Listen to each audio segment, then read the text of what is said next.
ассалому алайкум шунавандаҳои арҷманд.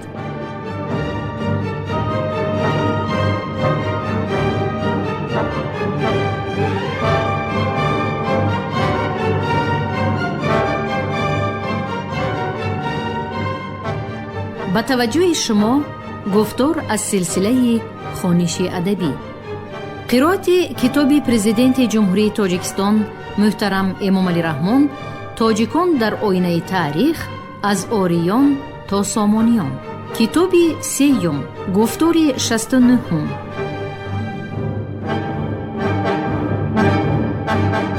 قباد همراهی چندی از مقربانش تیسفون را ترک نموده پنهانی سوی پادشاهی حیاتیله فرار نمود.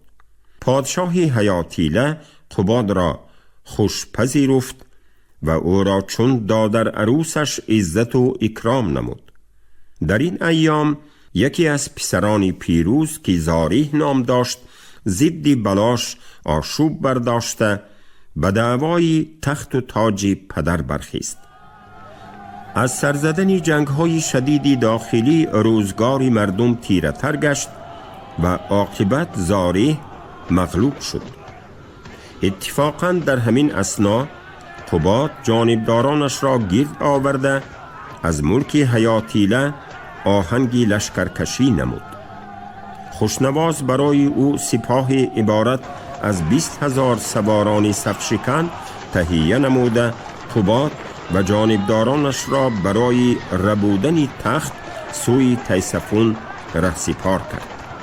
ولی سپاه هنوز به تیسفون نرسیده از قضا بلاش به طور ناگهانی سال 488 فوتید و از هیبت سپاه هیتاریان اشرافان ساسانی قباد را در حال به شاهنشاهی پذیرفتند.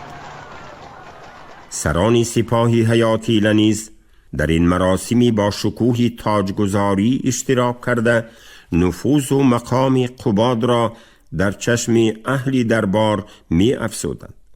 بعد انجام مراسم تاجگذاری قباد سپاه هیتاریان را با پاداش‌های مناسب سوی ملکشان گسیل نمود و به اداره سلطنت پرداخت.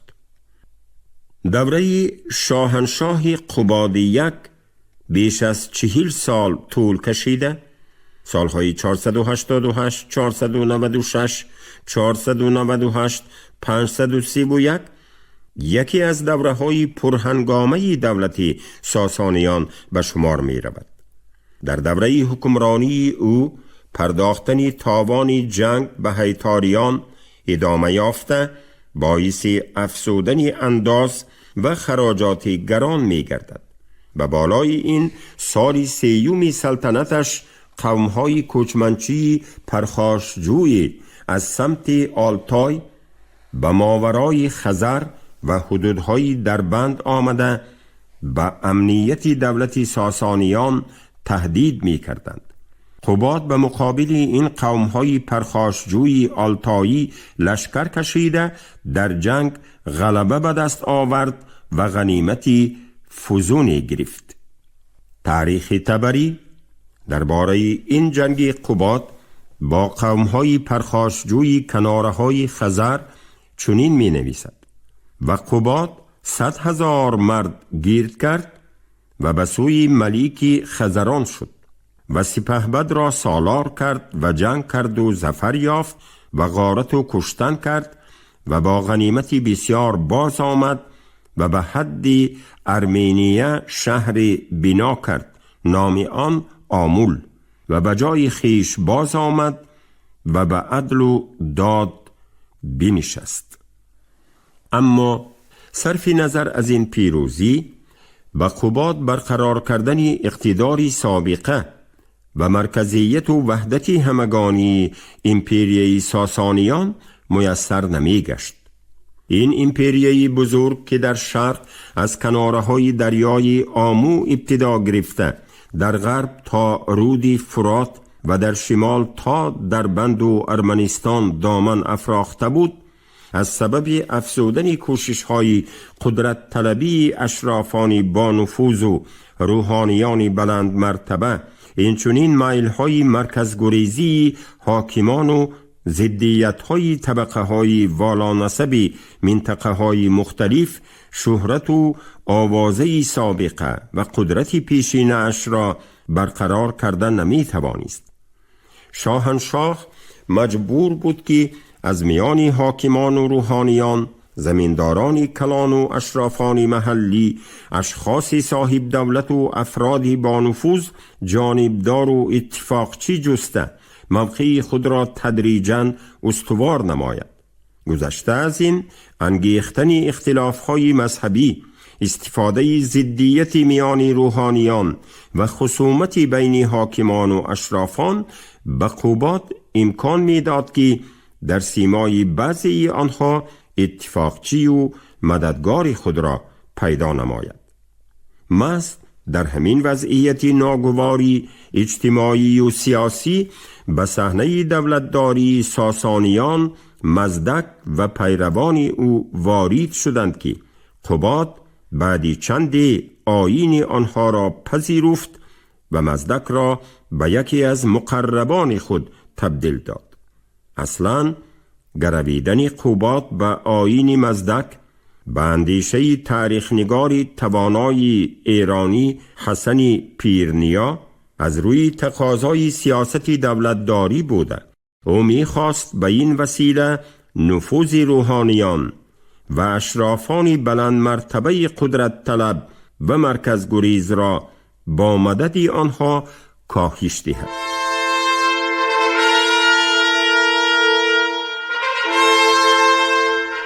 جنبش مزدک و ماهیت اجتماعی و تاریخی آن در رستاخیز تمدن آریایی.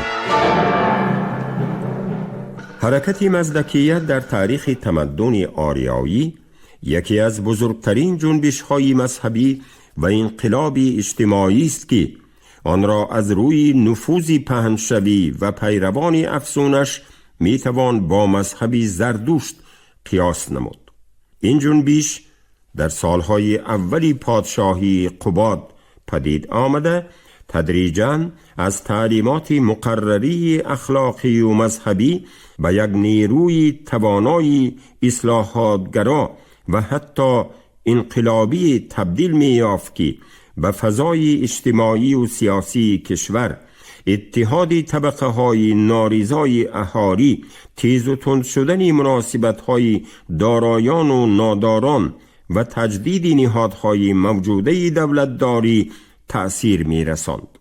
از این لحاظ در اطراف تعلیمات مذهبی مزدک و ماهیت اخلاقی و اجتماعی آن مفصلتر ایستادن ما به آن خاطر است که فضای پدیدایی و عرض و طول یکی از جنبش‌های مذهبی نیاگانی آریایی امان را با نظر تحقیق بازرسی نماییم.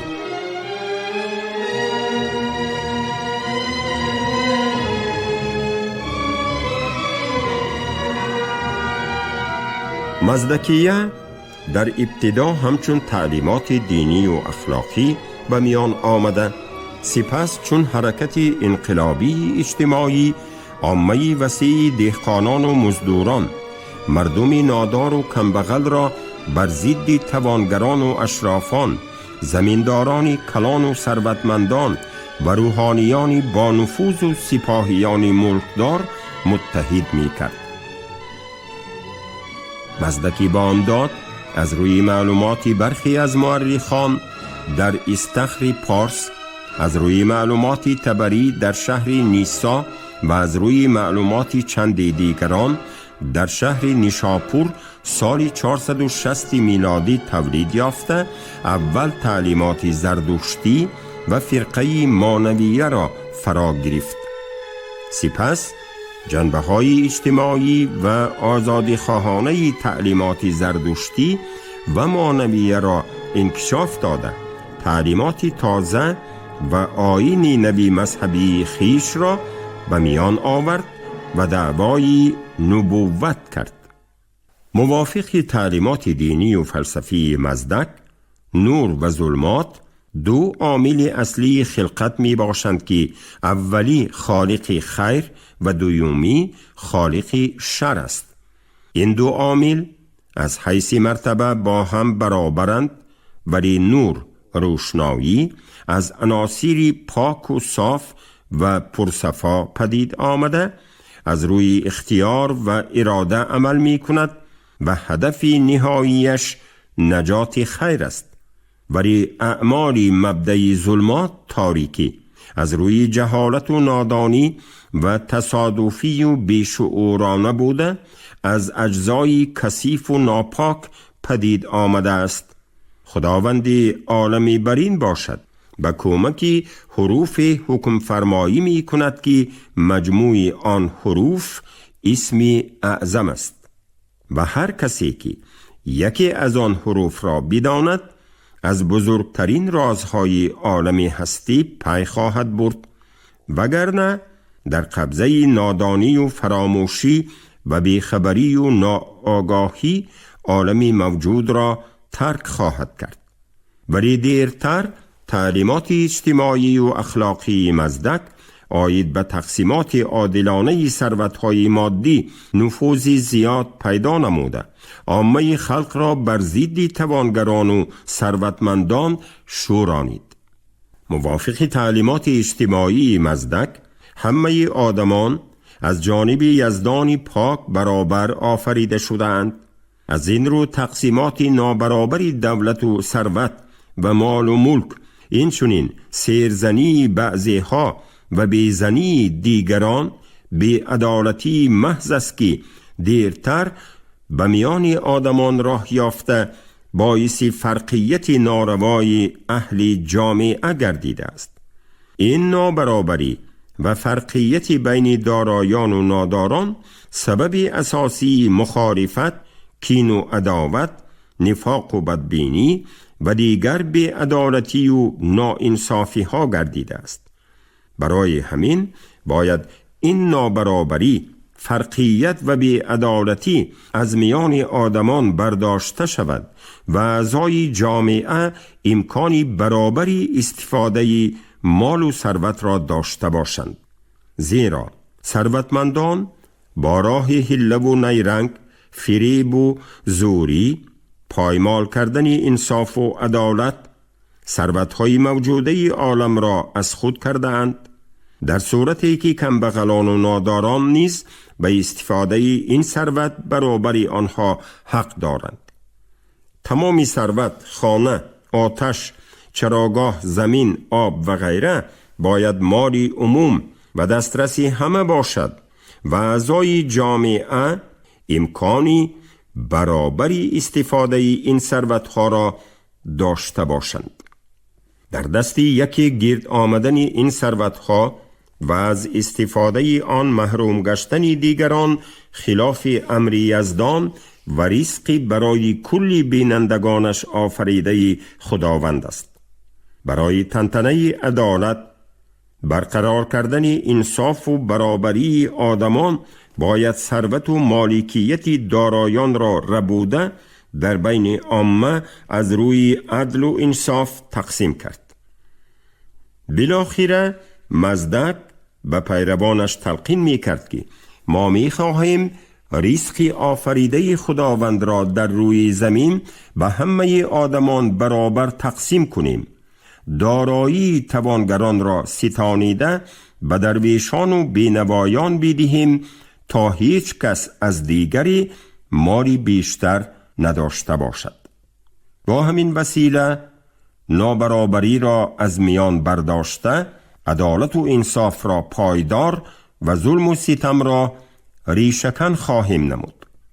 موافق معلومات تاریخ طبری، چون 12 سال از عهد قباد بگذشت، مردی بیامد به سوی او، مزدک نام، از امین خراسان، از شهر نیسا، و دعوی پیغمبری کرد و ایشان را هیچ شریعتی نو ننهاد مگر همان شریعت موقی و همان مادر و دختر و خواهر به حلال داشتن مگر آن که نکاح از زن بیفکند و ملک از خواسته برگرفت و گفت خدای جهان میان خلق راست نهاده است، کس را کم و بیش نداد، چنان باید که همه کسی با زن و خواسته باشد.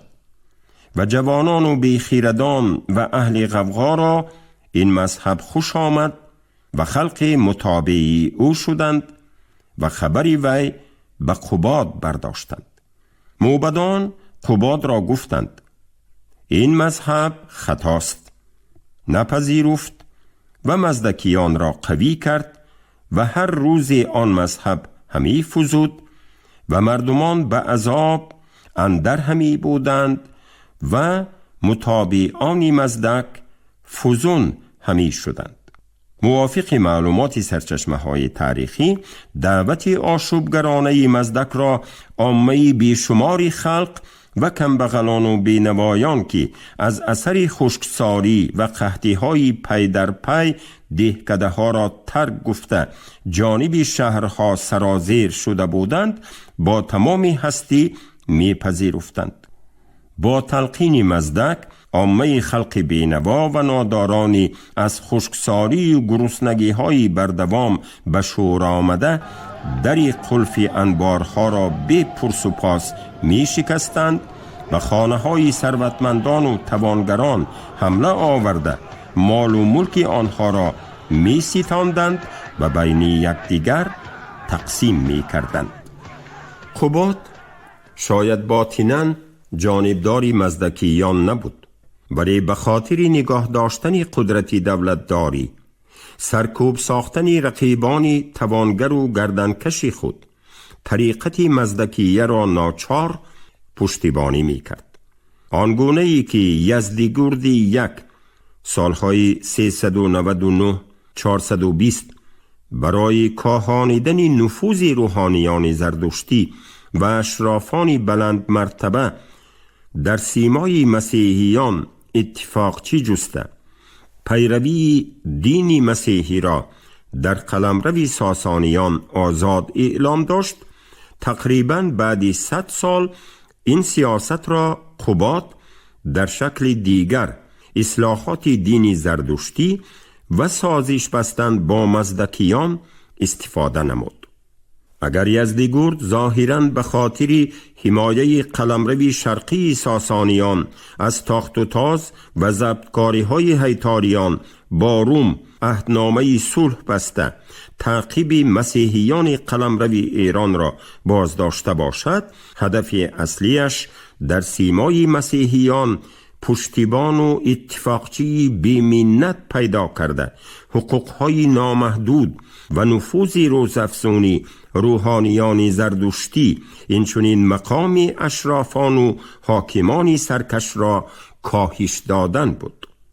واقعاً بعد یک عصر در عهد شاهنشاهی بلاش و قباد از اثر جنگ‌های پی در پی با هیتاریان و آفت خشکساری 7 ساله در قلمرو ساسانیان بحرانی عمیق سیاسی و اجتماعی سرزده به نهضت عاموی آن دوره رفته رسید که در شکل جنبشی وسیع دینی ظهور کرد. قباد پس از بسته شدن صلح با هیتاریان از سرحدهای شرقی کشورش تا اندازه خاطر جمع شده میخواست وضع داخلی امپریای ساسانیان را بعد قحطی و بیسر و سامانی های سالهای آخر به ترتیب آورد. مانعی سخت و سنگینی که در سری راهی به نظام آوردن وضع داخلی مملکت قرار داشت، پیش از همه زمینداران کلان، روحانیان با نفوذ و حاکمان محلی بودند. آنها در روزهای قحطی و گرسنگی نرخ غله و دیگر مواد آذوقه را برداشته، سرمایه و قدرتشان را دوچند افزوده بودند و نمی‌خواستند که به دولتی ضعیف و گرفتار بحرانی داخلی فروتنانه اطاعت نمایند. قباد که طبیعتاً زیرک و عاقل بود، از ماهیت سرکوب کننده حرکت مزدک آگاه شده خواست این نیروی توانا و آشتی ناپذیر را به منفعت خیش استفاده نموده، قبل از همه توانگران و ملکداران و اشرافانی سرکش و روحانیانی گستاخ را گرفتار قهر و غضبی عامه به شور آمده نماید.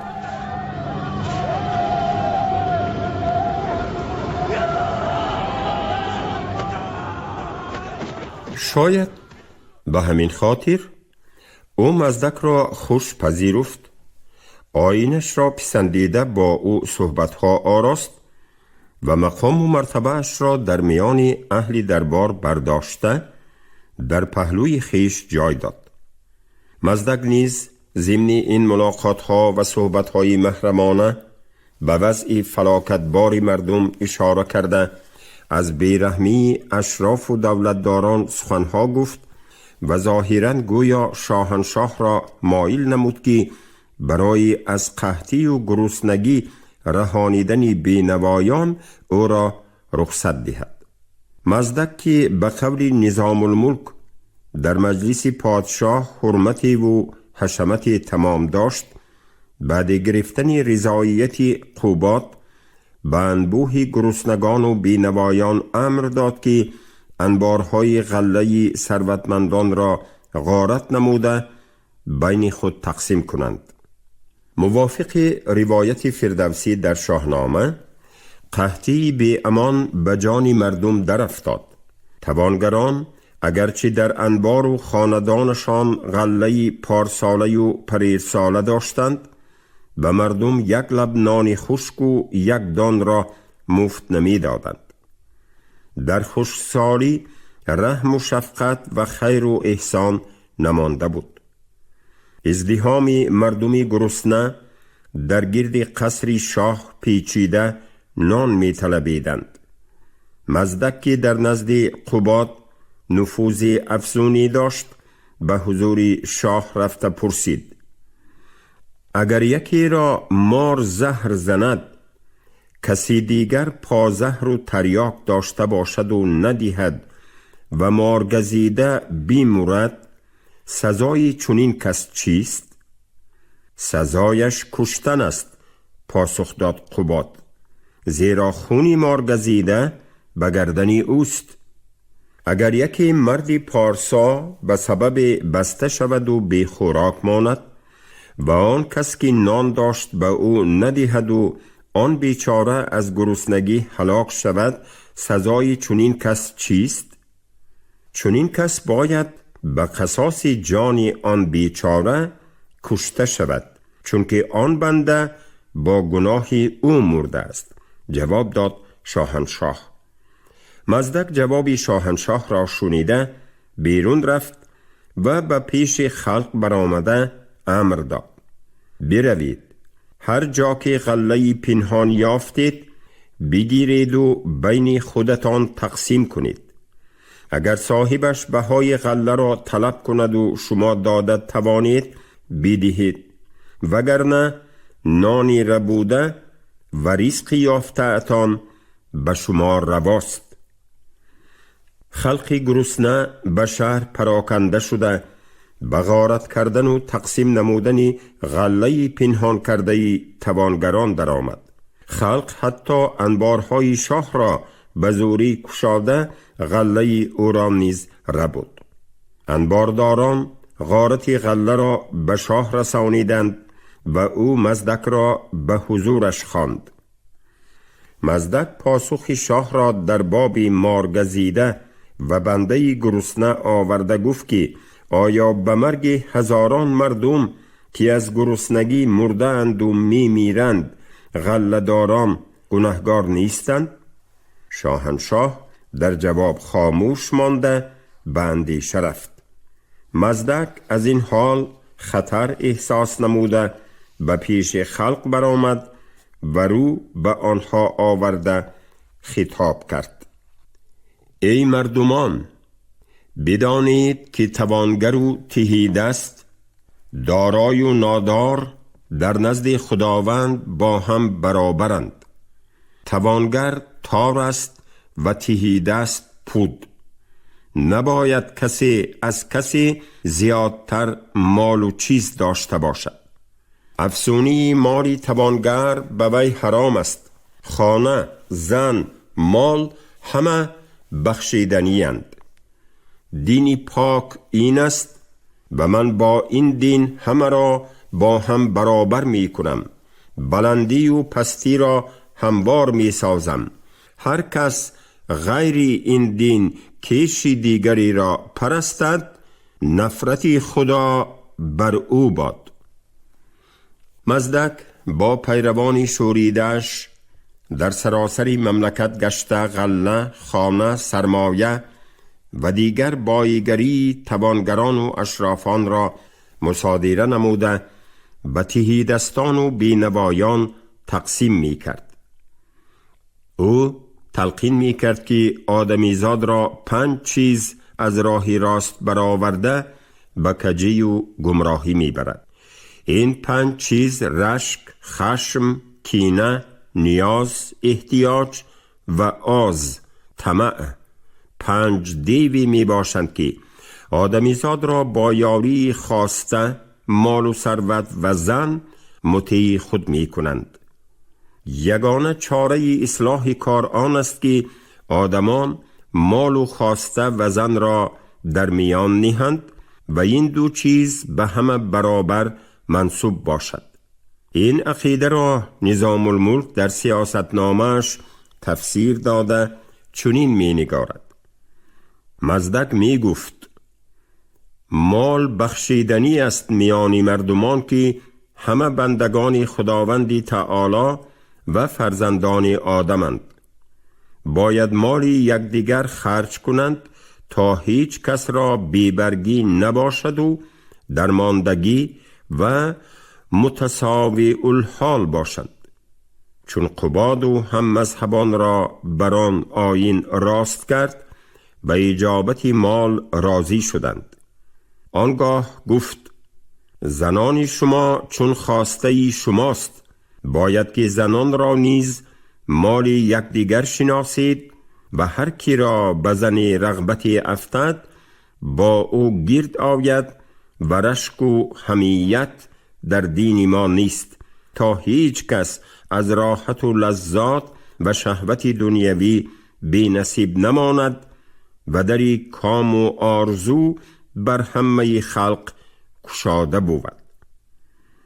موافق اندیشه فیلسوف ایرانی محمد رشاد، بعضی مورخان عهد اسلام در مورد زن و خواسته عقیده مزدک را کمی یک طرفه تفسیر دادند، وگرنه او روحانی پرهیزکاری بوده، مشربی ریاضت کشان را داشت و حتی پیروان خود را از ریختن خون و خوردن گوشت حیوانات منع می کرد. حقیقت حال آن است که آیین موجوده عهد ساسانیان ازدواج دختران خاندان اشراف و طبقه های بانفوذ را با پیشوران و کشاورزان و اهل دیگری هنر رخصت نمی دادند.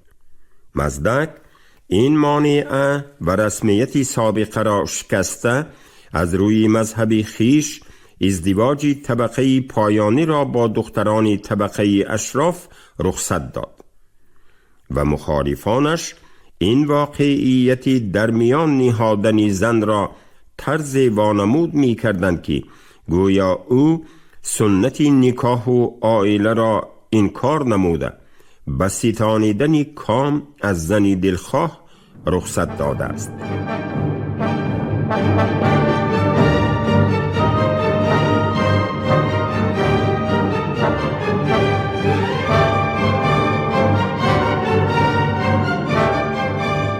شنوندگان گرامی، شما گفتار 69 را از کتاب پرزیدنت جمهوری تاجیکستان محترم امامعلی رحمان تاجیکان در آینه تاریخ از آریان تا سامانیان شنیدید. راوی علیزاده عبدالرشید خوجمقل، کارگردان شیرعلی نغزلی.